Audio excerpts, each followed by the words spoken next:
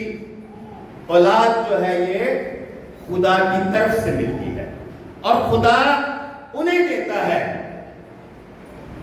جو خدا کے تابعدار ہوتے ہیں، جو خدا سے وفاداری کرتے ہیں، جو خدا کی محبت میں قائم رہتے ہیں، جو خدا سے ڈرتے ہیں۔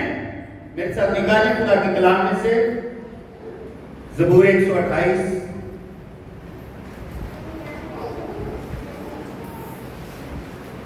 مبارک ہے ہر ایک جو خداوند سے ڈرتا ہے اور اس کی راہوں پر چلتا ہے۔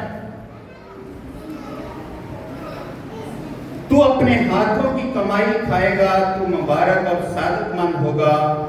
تیری بیوی تیرے گھر کے اندر میوہ دار تاک کی مانند ہوگی، اور تیری اولاد تیرے دسترخوان پر زیتون کے پودوں کی مانند۔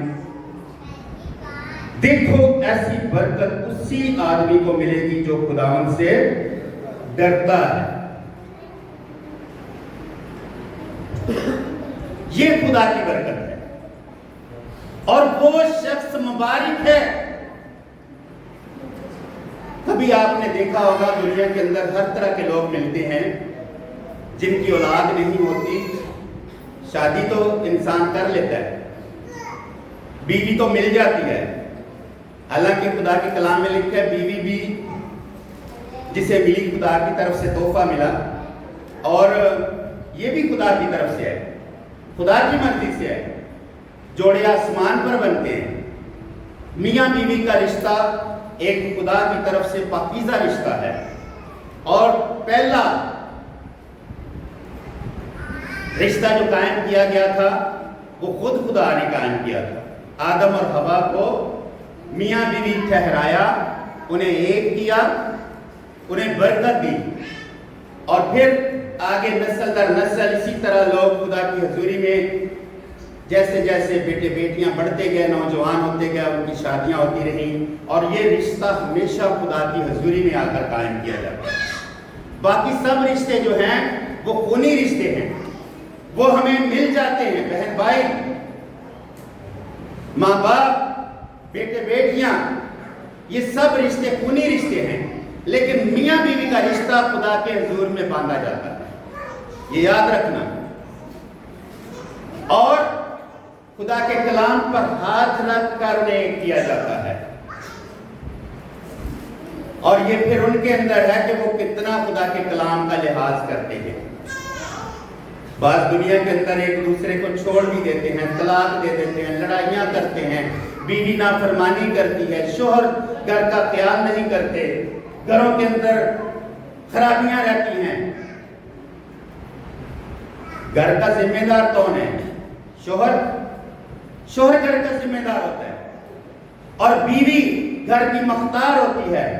شوہر کما کر لا کر اسے دیتا ہے، اور وہ گھر کے سارے انتظام کو سنبھالتی ہے، بچوں کو سنبھالتی ہے، گھر کی ذمہ داری کو پورا کرتی ہے۔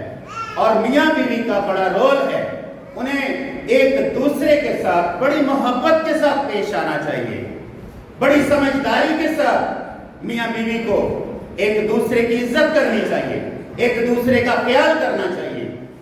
اور پھر ان کی اولاد جب وہ خدا سے ڈرتے ہوئے ان ساری باتوں پر عمل کرتے ہوئے چلتے ہیں، تو پھر ان کی اولاد بڑی فرمانبردار ہوتی ہے، بڑی تابعدار ہوتی ہے۔ جب ماں باپ خدا کے ساتھ چلتا ہے تو پھر اولاد آٹومیٹک خدا کے ساتھ چلنے والی ہو جاتی ہے۔ کئی لوگ ہیں ہمارے خود چرچ آتے ہیں، بچے نہیں آتے، کہتے ہیں جی بچے پہ آپ ہی نہیں لاتے۔ کئی ماں باپ ہیں بچوں کو تربیت نہیں کرتے، پڑھاتے نہیں، ان کا کوئی خیال نہیں، بس پیدا کر دیے بس چھوڑ دیے۔ یہ بہت ساری باتیں ہمیں سیکھنے والی ہیں۔ اور وہ کیا بنتے ہیں پھر؟ کوئی نشہ کرتا ہے، کوئی چوری کرتا ہے، کوئی لڑائیوں جھگڑوں میں پڑھ کر کوئی بدماشی کرتا ہے، ایسے بنتے ہیں۔ ماں باپ کبھی نہیں چاہتا، لیکن ماں باپ کے لیے ضروری ہے کہ خدا کی حضوری میں انہیں لے کر آئیں، ان کو اچھی تربیت دیں، ان کو خدا کے کلام کا ڈر اور خوف دیں، تاکہ وہ جیسے جیسے بڑے ہوں گے، خدا کے کلام میں لکھا ہے کہ تو بچے کی تربیت کر تو وہ بوڑھا ہو کر بھی اس راہ سے نہیں ہٹے گا جس راہ پر تو اسے ڈالے گا۔ ہمارے لوگ کہتے ہیں حالے چھوٹا رہن دو، حالے چھوٹا رہن دو، جب وہ بڑا ہو جاتا ہے وہ کسی کی مانتے ہی، وہ کسی کی سنتا ہی نہیں، اور پھر ماں باپ بھی پریشان ہو جاتے ہیں۔ حالانکہ دیکھتے تو بچے کی سہولت ہے نا کہ چھوٹا ہے، چلو سون تو وہ حلے، چلو حلے نو رام کرن دو۔ ماواں بڑیاں ترس کر دیا نے بچیاں تے پیواں نوں ڈانٹ دینیاں نے، تو تیرے پیچھے پیار ہی میں کر لیں دے رام، ایسے کرتی ہیں، اور باپ بھی مجبور ہو جاتا ہے۔ لیکن بچے کی تربیت میں کسی طرح کی نرمی نہیں کرنی چاہیے۔ بچوں کو محبت سے سکھاؤ، محبت سے نہیں، مانتے تو چھڑی سے، کیونکہ یہ والدین کا فرض ہے کہ ہم اپنی اولاد کو اچھا بنائیں، اچھی تربیت کریں، اچھی انسانیت دیں، اور ان کا خیال بھی رکھا جائے کہ یہ کہاں جاتے ہیں، کن لوگوں کے ساتھ میل ملاپ ہے، کون سے ان کے دوست ہیں۔ یہ بھی بڑی خرابی والی بات ہوتی ہے کہ ماں باپ کو پتہ ہی نہیں ہوتا یہ کون سے ان کے دوست ہیں باہر، جن کے ساتھ ملتے ملتے بچے بہت دور نکل جاتے ہیں اور ماں باپ کو بعد میں پتہ چلتا ہے۔ اور یہ ساری باتیں جو ہیں ماں باپ کو خدا کی حضوری میں جواب دینا پڑے گا۔ اولاد جو ہے بڑی ذمہ داری ہے جو خدا کی طرف سے ہمیں ملی ہے، یہ میراث کے طور پر ملتی ضرور ہے، لیکن اس کا خیال بھی رکھنا ہے اور انہیں اچھی تربیت دینا ہے۔ کتنے لوگ چاہتے ہیں کہ ہمارے بچے جو ہیں ہمارے ساتھ خدا کی بادشاہی میں ہوں؟ کتنے لوگ چاہتے ہیں؟ سب چاہتے ہیں، سب چاہتے ہیں نا کہ ہمارے بچے خدا کی بادشاہی میں ہوں۔ ہمیں پھر ان کو اچھی تربیت دینی ہے، اچھی تعلیم دینی ہے، خدا کے گھر میں لانا ہے۔ ہفتے میں ایک دن ہوتا ہے سنڈے کا دن جو پابندی کے ساتھ ہمیں خدا کے گھر میں آنا ہے، اور یہاں سے ہمیں تربیت ملتی ہے، تعلیم ملتی ہے، ہمیں سکھایا جاتا ہے ہمیں کس طرح سے خدا کی حضوری میں چلنا ہے۔ یہ ساری باتیں ہمیں سکھائی جاتی ہیں، اور ماں باپ کا کلی فرض ہے کہ بچوں کو چھوڑ کر نہ آئیں۔ بچے چاہے بچے چھوٹے ہوں یا جوان ہوں، سب کو اپنے آگے لگا کر لے کر آئیں خدا کے گھر میں، اور ہمیشہ خدا کے گھر سے ہمیں اچھی باتیں ملیں گی سیکھنے کے لیے، جو خدا کے ساتھ ہمیں ملائیں گی۔ خدا کے کلام کی باتیں جو ہماری زندگی میں آتی ہیں یہ ہمیں خدا کے ساتھ ملاتی ہیں، خدا کے ساتھ ہمارا میل ملاپ ہو جاتا ہے۔ ہاللیلویا! یہ خدا کا کلام جو ہے خدا کے ساتھ ہمارا میل ملاپ ہے، اور اس سے ہمیں باز نہیں آنا۔ خدا کے لوگوں سے ملتے ہیں، خدا کے گھر میں آ کر خدا سے میل ملاپ ہوتا ہے، خدا کا کلام سنتے ہیں، تربیت آتی ہے، تعلیم پاتے ہیں، اور یہی ہم نے آگے بڑھا بھی ہے کہ تعلیم بھی ہمیں ضروری ہے کہ اس کی تعلیم ہم ایک دوسرے کو دیتے رہیں، مانتے رہیں۔ نکالیں ذرا واپس اپنے حوالہ پہ آئیں، کلسیوں 3 باب میں